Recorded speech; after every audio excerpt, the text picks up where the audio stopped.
Hello everybody, good evening and welcome to the United Stand. This is your latest Manchester United news as Eric Ten Hag, well not Eric Ten Hag, as David De Gea agrees a new deal for Manchester United. This is sort of breaking in the last half an hour, as well as talks between Manchester United and Benfica and an incoming bid of between 70 and 100 million pounds for their striker Ramos. There's also updates coming in relation to Osimhen and what Chelsea and Manchester United feel the price may be. There's also a story in the Ramos story that Manchester United might look for Ramos and Kane. Completely won't happen, doesn't mean we won't talk about it. But I hope you're doing well this evening, this afternoon. We were talking Adam's video about the sale, if you're interested in that. I was in the studio this morning as well. But we're back here this evening a little bit earlier because I'm going to be doing massive game at 8 o'clock tonight, Real Madrid against Man City. Come on, Madrid. Can they do it? I don't know, but we'll see about that. But I hope you're doing very, very well. Kat says Goldbridge is always late. Yeah, we're already live, mate, so you might want to refresh.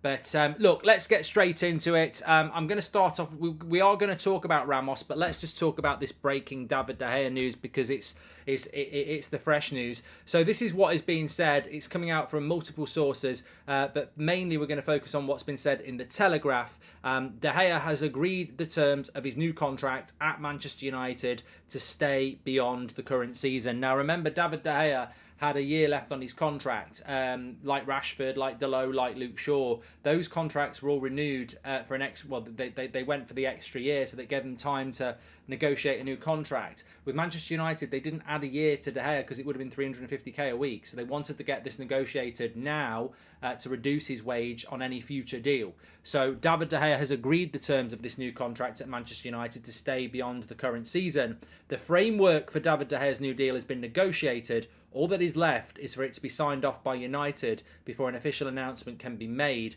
Staying at the club may not guarantee a first-team player for David De Gea. May not guarantee a first-team place for David De Gea. So, look, ultimately, I've seen a lot of reaction to this. I think some people are happy about it. Some people aren't happy about it. I don't really see, I could sit here and say my keeper and I told you so and all that sort of stuff. But realistically, as I say, I respect the fact that some people would like to see us change the goalkeeper. Marvin says, so why is he signing it? Because no one's guaranteed first team place, mate. I mean, I don't know what the obsession is with he may not be the first team goalkeeper next season. We're going to buy a goalkeeper in the summer. There shouldn't be any guarantee that he's going to get a new contract. I think people are quite simplistic about this. I don't think they actually. It's almost like you've not watched football for the last however many years.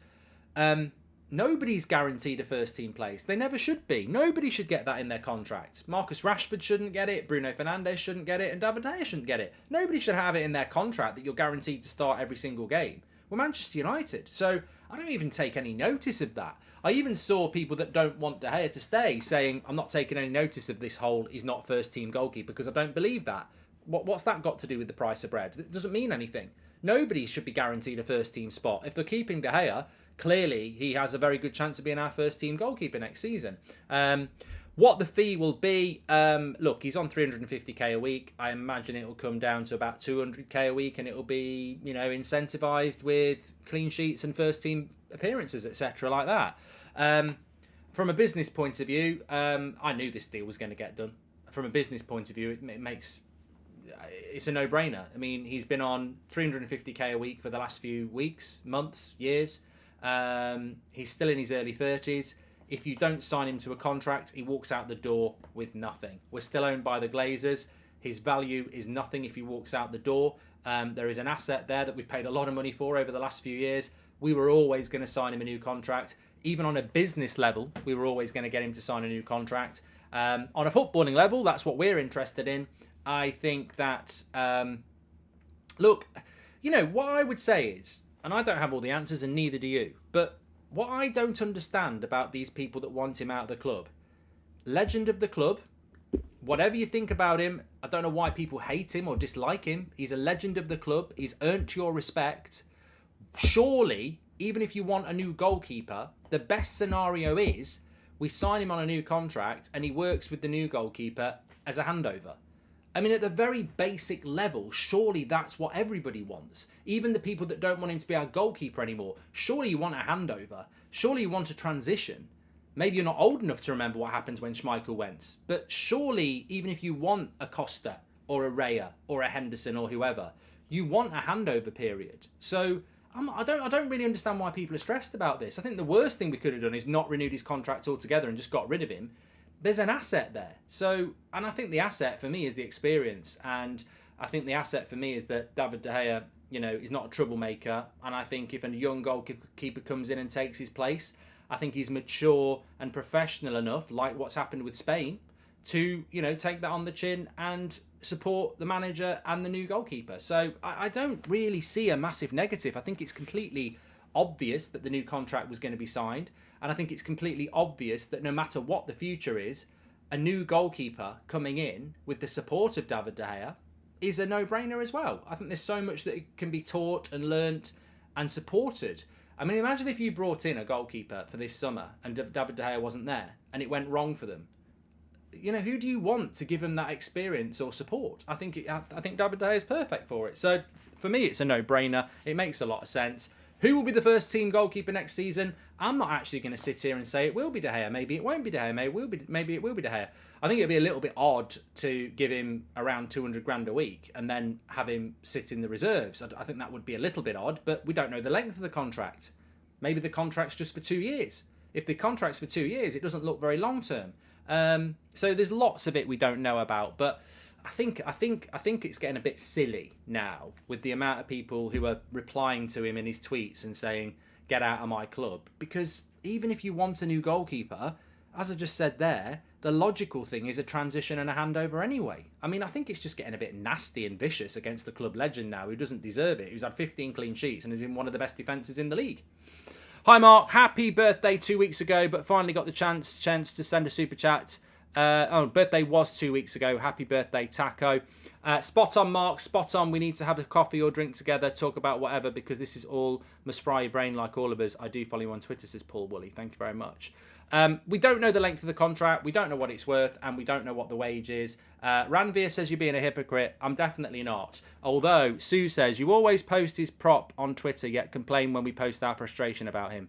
Hypocrite, says Sue. Mate, I'm glad. Thank you for your super chat. I'm really glad that you're really wound up and angry and pissed off. Maybe go and educate yourself on people having different opinions. I spent an hour last night, very relaxed, very calm, very respectful of people that want De Gea to go. And I told you, I respect your opinion, respect mine. If you don't want to respect mine, your opinion doesn't mean anything, because opinions only mean something if you can understand and have a debate with somebody. I understand why people want De Gea to go.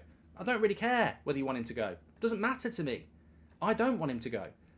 I understand why people want him to go. I had a big old chat with Beth about it today up at the studio. I've got no problem if you want him to go. But what I don't understand is why you have to be so vicious about it. And also what I don't understand is why can't he just stay at the club and a new goalkeeper come in and there be a transition period? What's the problem with that? I mean, it's weird. If you run a business and your IT guy isn't very good anymore but knows a lot and you get a new IT guy in, do you bin off your IT guy and get a new one in? Or do you want a transition period? It's better for the business. A transition period is better for the business. It's just like, I just think people want to be right. And I think they've got so angry about it and so frustrated about it. As I said last night, I want to sell Maguire in the summer, but if he plays against Wolves, I want him to play well. If he plays against Man City in the FA Cup final, I want him to have the game of his life. Because it's who we've got and what we go with. I just want what's best for Manchester United. And right here, right now, we need these players. Leo J says, it's great news. Let's get Lafont or Bazuna in as second choice. I'm here for that. I wouldn't mind that at all. What good would a world-class goalkeeper do? What will you do with all that distribution when you don't have attackers who would score, says GP. I get it. I don't want to repeat myself from last night because I want to talk about Ramos, but I get why people want a different type of goalkeeper. I get that. I completely get it. What I don't get is why people are still going on about it when you might still get it. You know, who's to say that De Gea doesn't sign a new contract and Henderson's number one next year? Who's to say that De Gea doesn't sign a new contract and we do sign Costa? Who's to say that De Gea signs a contract and we do sign Raya? Who's to say that De Gea signs a new contract and we do sign Lafont or Bazuna? All those things can still happen. I don't know why people are getting so stressed about it. Look, I want De Gea to stay. You know that. But let me just pretend I don't want De Gea to stay. I still wouldn't be stressed about him signing a new deal. Because I just think that doesn't tell you anything. Doesn't mean he's definitely number one next year. Doesn't mean we're not going to buy a new goalkeeper. If anything, I'd be quite comfortable with it, because I'd be like, well, we shouldn't be letting a player of that age and that value go for nothing when we've spent, $1 million a month, more than $1 million a month in wages on him for the last 3 years. We shouldn't be letting him walk out the door for nothing. That's stupid. We should be protecting the asset, because you know what? Think of it like this. You sign De Gea on a 2 or 3 year contract on 200 grand a week. You buy a new goalkeeper in the summer. De Gea's not number one anymore. And next summer he says, I need to play first team football. I'm 34. I want to go. And then maybe a Valencia go, we'll give you 5 million for De Gea. You made yourself 5 million.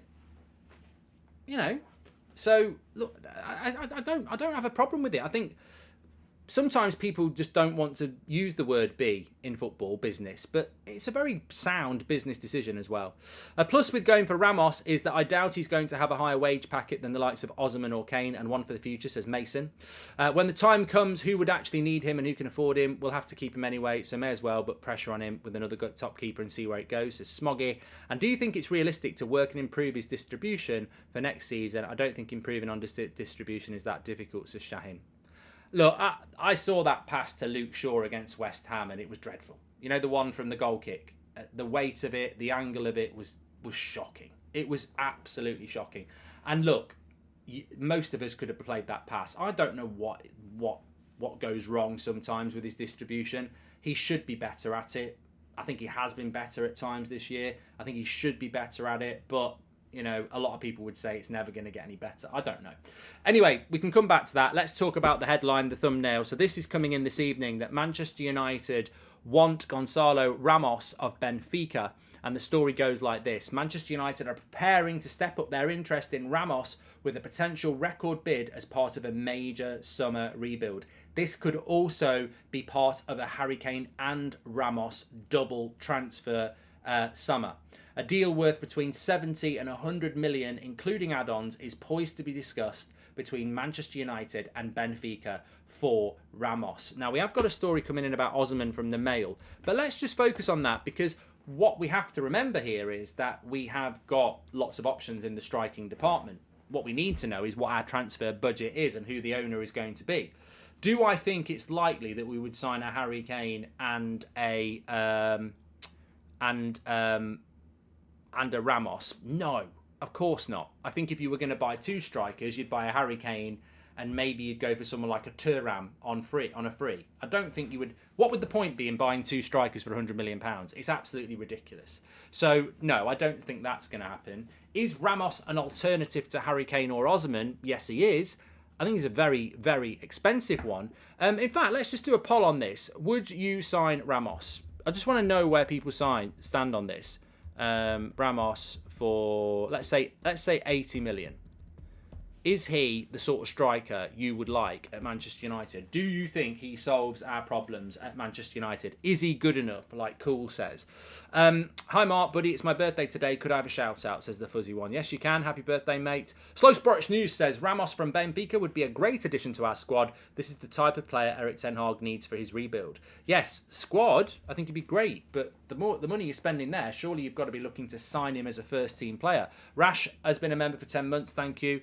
I think for me, in relation to Ramos, it's a bit like Mawani. I think I'd rather go for Kane or Osman, if I'm being completely honest. What I hope is happening here is that there's a lot of strikers available. Now, Osman and Kane, Vlahovic, Ramos, Mawani, maybe Højlund. PSG might want a striker. Bayern Munich might want a striker. We want a striker, Chelsea want a striker, but there's enough there to not fulfill for everybody to buy a striker and still be a few left. So maybe Newcastle will go for a striker, I don't know. But the thing I like about this Ramos story, if I'm being completely honest, is that maybe it just gets Spurs thinking. Maybe it just gets Spurs and Kane thinking we need to move quicker here, because if Man United genuinely do want Harry Kane, but they genuinely don't want to be waiting until the end of August, then maybe you do go for Ramos and you do have a chat with Benfica, and you genuinely do. It's not a fake story. You're genuinely in discussions with Benfica, and you say to Benfica, look, we like Kane, we like Osimhen, we might not get them, but if we do, we're not coming in for Ramos.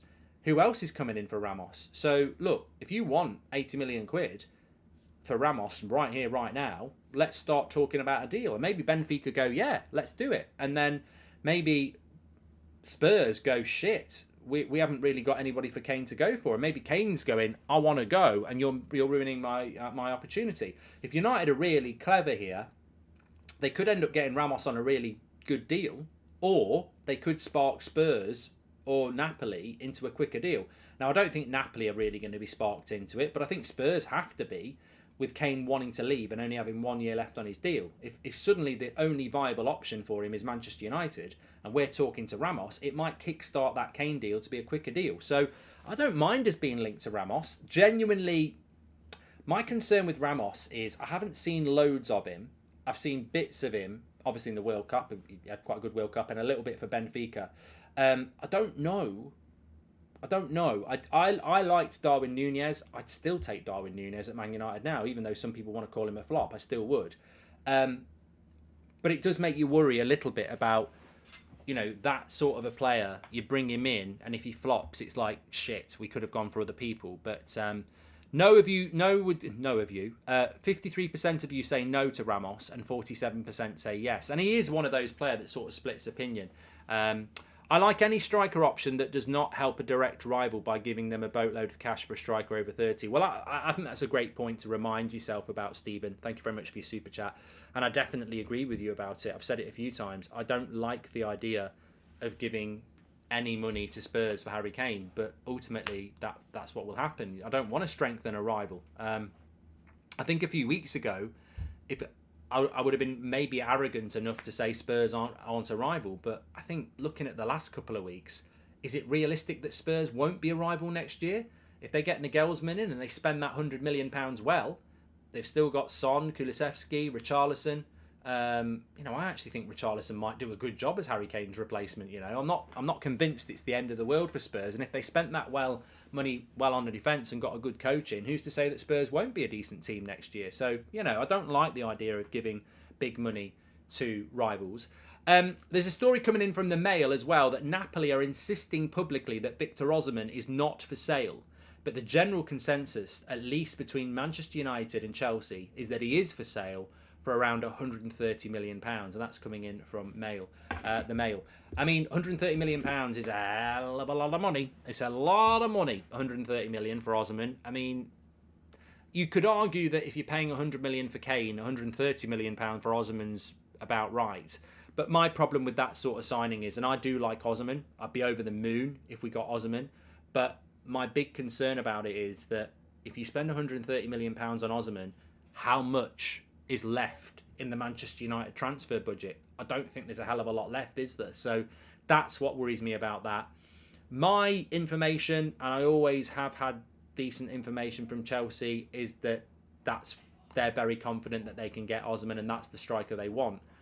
I don't know how good that information is, because we know that Chelsea have been buying players that managers don't want under Tuchel and under Potter. But Pochettino's not even there yet. So is this just Chelsea deciding they want Osimhen before a manager's even in place? Would Pochettino want Osimhen? I'm sure he would, but he might prefer going for Kane. So I don't know. I certainly would like Osimhen, but it's an interesting one, isn't it? Osimhen. It's an interesting one because you've potentially got Osimhen at maybe, let's say, 120 million. You've got Kane at maybe 90 million, and then you've got Ramos at 70 million plus add-ons. Where do you go? Well, ideally, you go for Osimhen because I think he's the best option of the three for many reasons. But you've just spent £120 million of your budget, which might only be 200 million. Whereas if you get Ramos on 70 million plus add-ons, you've got an extra 50 that you've not spent on Osimhen. So it's interesting how it might work out. But the bottom line is there are options. And we've spoken about this a few times over in recent weeks, whether it's midfield, centre-back or striker, there's plenty of options. Not every summer transfer window is like that. Sometimes you're desperate for a striker. Like last year, Chelsea were desperate for a striker. Haaland had already gone to Man City. Lewandowski had already gone to Barcelona. They were desperate for a striker, but there wasn't really one available last summer that was, viable. So it's not, that sometimes happens. There isn't a player that you need. This summer, there's so many options, but our biggest problem is who's running the club, who's got the money, how much have we got, who's doing the negotiations. Smoggy says, I would not be surprised if Chelsea offer Lukaku as part exchange for Osimhen. That would put them in a very strong position. It's a good point. It's a very good point, Smoggy. And hi, Mark. How confident on Qatar now? Good news earlier regarding sale. I'm feeling more excited about the prospect of Qatar, says James. Yeah, interesting video this afternoon with Adam and Nuruddin about... there just seems to be quite a lot of confidence that Qatar are going to get hold of Man United around the business section of reporting. I don't know. I'm still 50-50. Like a couple of weeks ago, people were saying it sounds like Sir Jim's going to get it. Now people are feeling a little bit more confident about Qatar. Personally, I'm still 50-50. And it doesn't feel like we're about to get any major news quick either. So, yeah, look, I think that the positive about a Qatar ownership from Al Thani would be that however much we can spend, we would spend. There will be a limitation, but we will spend. If it's Sir Jim and the Glazers, I think we'll spend, but I don't think we'll spend as much as we need to spend. So, and also, I just think that's the most important thing. We need, if anything's, I think if we'd won the last few games and we were playing well, people would be thinking maybe we only need Harry Kane. But I think what we've learned in the last 2 weeks is that we need a lot more than Harry Kane or Osimhen. We need a lot more work on the training ground. We need a lot more work in relation to, the actual squad, really. You could argue that we need 3 or 4 first-team players still, whereas I think before people thought we just needed a striker and some squad players. Osimhen needs creative wingers. Do we have that? Says Q. It's a good point. It is a good point. I mean, as I said this morning on the morning show, I do think Anthony can offer some creativity. I think he'll be better. Edgar says, what about Ahmad? Well, I think Ahmad's a fascinating topic. What a goal it was for Sunderland yesterday. They're in the playoffs now. He is the definition of what you need to do on loan. Mejbri at Birmingham, what's his future? He's not always starting for Birmingham. It's not been a great loan deal for him. He won their goal of the season from the free kick, but he's not had an amazing season. Ahmad has had an amazing season. He will go on the tour in the summer. Ten Hag will have a look at him and he'll make 2 decisions. He'll either go, you're really developing well, I want you to have another loan, this time in the Premier League. Or he'll go, you're really developing well, I want you to be part of my team next year. I'm not massively stressed either way. And again, I suppose a lot of people will be like, no, I want him in the first team now. But there might be a case of where Ten Hag goes, I'm probably not going to give you as much first team football as I want to, but if you go on loan to Bournemouth or you go on loan to, Everton, and they're going to play you every week, that might be perfect for him for a season. So I'm relaxed about that. All Ahmad can do is what he's done, which is perform brilliantly on loan and put himself right at the forefront of the fans and the manager's thoughts. And let's see what happens in the summer. Arnold says, I love the channel, Mark, but I hate to admit it, but Beth is right about the keeper. He's pants. Butland should play for the rest of the season. Arnold, thank you very much for your super chat. Please go and read a book about football because your football knowledge is in the mud. It's terrible. If you think that the Crystal Palace reserve goalkeeper is better than a goalkeeper that's got 15 clean sheets and made more saves than Nick Pope this season, then football's not for you, mate, I'm afraid. They lifted the City curse, so they will win the Champions League, unfortunately, says Kevin Martinez. And we need... I quite like the idea of the Southampton goalkeeper, by the way. I don't dispute that he would be a bad person to bring in. I think the most important thing that United do this summer is that if you tuned in a little bit late, David De Gea is close to signing his new contract with Manchester United. He's agreed the terms of it. It just needs signing off. The most important thing we do this summer is we can't go into next summer with Tom Heaton as the backup. Like that can't be the case. We need to find a goalkeeper who has the potential to be our next number 1. That's what we need. Some clubs will go and buy a Scott Carson. Some people will go and buy an absolutely distinct number 2. I think we need, and we know this, and our goalkeeper has to be the right fit for the club, but it has to be somebody with the potential to be number one. And how we do that? Has Basuna of Southampton got the potential to be our number one? Has Lafont got the potential to be our number one?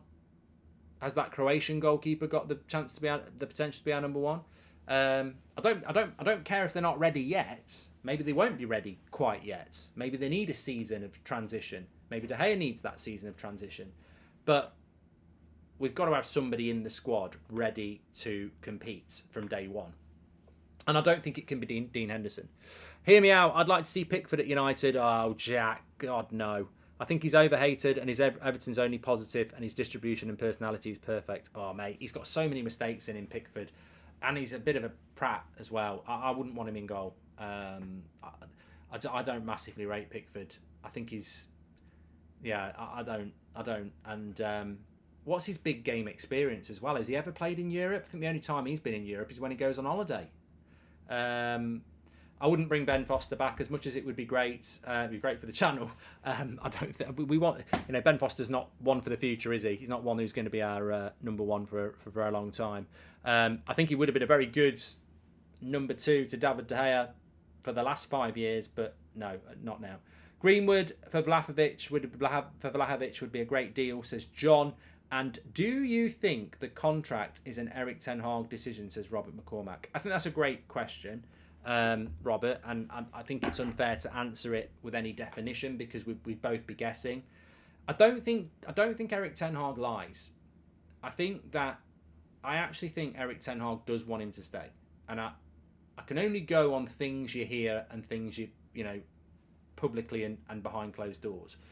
And what I do know about Ten Hag is that he massively values the experience of Casemiro, David De Gea, Bruno Fernandes, Varane in the dressing room. Those four characters are massive influences in the dressing room, and Ten Hag massively respects that. I suspect that Ten Hag does want him to stay, but I think there's a caveat. I don't think Ten Hag wants De Gea to go. I don't think he's like, get rid of him, he can't pass. I've never felt that. I think he wants him to stay because of the qualities he has and the leadership qualities he has. And the team is lacking leadership and mentality, and I think De Gea does bring that. But I think, as a guess, I think Ten Hag realises it's an issue that he needs to solve. I don't think it's his number one issue. I don't think it's his number two issue. I think it might be his number 4 or 5 issue. And therefore, I think he has a plan in place over the next 2 years to make changes there. But I think for now, he's very happy to keep David De Gea. And I think he said that numerous times as well. I just don't think he's prepared or ready or has the budget or the desire to do it now. I think there are bigger problems. But I definitely think it's something on his agenda. And that's why I think it's very important that we do bring a goalkeeper in that can challenge for the number one slot. Sommer or Trapp, one of these I'd say, says Harry. Well, we tried to get Sommer and he went to Bayern, and Trapp, I think, is somebody we've looked at before as well. I can't remember whether he moved or signed a new deal or we just didn't go through with it. I'd rather we spend 50 to 60 million on a striker and spend wisely elsewhere. We can't risk it in the rebuild stage. Ten Hag could improve a young striker, says Rax. If we were going for a young striker, you know who I would go for? Rasmus Højlund. Very rough around the edges, very raw. But I don't think he's the next Erling Haaland because I don't think he's that similar to Erling Haaland. But I think Rasmus Højlund is going to be a superstar striker, and I would love us to get hold of him. A bit like Evan Ferguson at Brighton. I'd love to get hold of him as well. But, I don't think United will take that risk. I think they'll go more mainstream like Kane. Meslier from Leeds. Good young goalkeeper, could get cheaper if Leeds go down, says Aussie Reaper. Yeah, but Meslier's had a horrible season. If you think Meslier's a good goalkeeper, and I do, he's had a horrible season. Like he's probably had the worst season in the Premier League. So I'd rather we've done that from Rax. Also, hi Mark. I think Lafont would push David and Victor to be our number 9, says Mohammed. And I like Lafont. Mohammed. I don't know what's going on with Lafont. I must admit I haven't really paid much attention to French football this year. I know he was somebody I like the look of, over the last 18 months, but I think he's out of contract. What's the situation with Lafont? Let's have a quick look. It doesn't take long. I know he was out of contract this summer. Let's have a quick look. I don't know whether he's having a good season. I mean, it's just been that sort of a year, hasn't it? Let's have a quick look. So he's playing in the cup final. Brentford to target Lafont if David Raya leaves. Spurs enter race for Lafont. Tottenham are interested in him. Tottenham, Brentford. So, yeah, Brentford and Tottenham look like they're interested in him. He's out of contract in a year. Yeah, so 2024. I mean, I don't know. I don't really hear United being linked to Lafont. We've been linked to bloody loads of goalkeepers, but I don't think we've been linked to him that much. But look, as I said this morning, Savage, if we ended up with Raya, we end up with Raya. I don't mind that deal at all. Don't mind it at all. Anyway, look, I am doing Man City against Real Madrid on That's Football. I'm just going to make myself a cup of tea, and then I've got it on the screen anyway, and then I'll be live on That's Football. So I will see you over there. Thanks everyone for tuning in tonight. Fantastic comments as usual. Hope you're all doing well, and look, I'm sure you're watching the game Real Madrid against Man City, so tune in to That's Football. I'll be live in about 5 minutes. In terms of priorities, getting a new keeper is way down the list. Why do Beth and others think it's as important as improving the midfield and attack? Because they're obsessed, Stephen. I don't mean that in a bad way. They are obsessed. It's all they think about. They think if we get a new goalkeeper, that's going to solve everything. I don't think it will. I think we need to solve other areas first. But it's all about opinion, respect. What I would say is, and I'm even being nice to the people that don't want De Gea to stay here. I wouldn't get that stressed about it, because it doesn't mean we're not going to buy a goalkeeper, and it doesn't mean that De Gea will be number one next season. And I think it's a good idea for transition, because whoever you want, David Raya, Costa, Lafont, Henderson, whoever that goalkeeper is you want, imagine they are number one next season. What better goalkeeper to have next to them, supporting them, and there to help them than David De Gea, who's been through it all for the last 10 years. So I wouldn't see it as a bad thing. It doesn't mean he's going to be the number one. And if it does, well, are you not supporting your manager anymore? 3 years of a goalkeeper. Okay, Doe, I don't really need to read it. I'm bored of it. And it's not that I'm not interested. It's just that we've heard it. It's not moving the conversation forward, is it? I'll see you over on That's Football. Thanks for watching.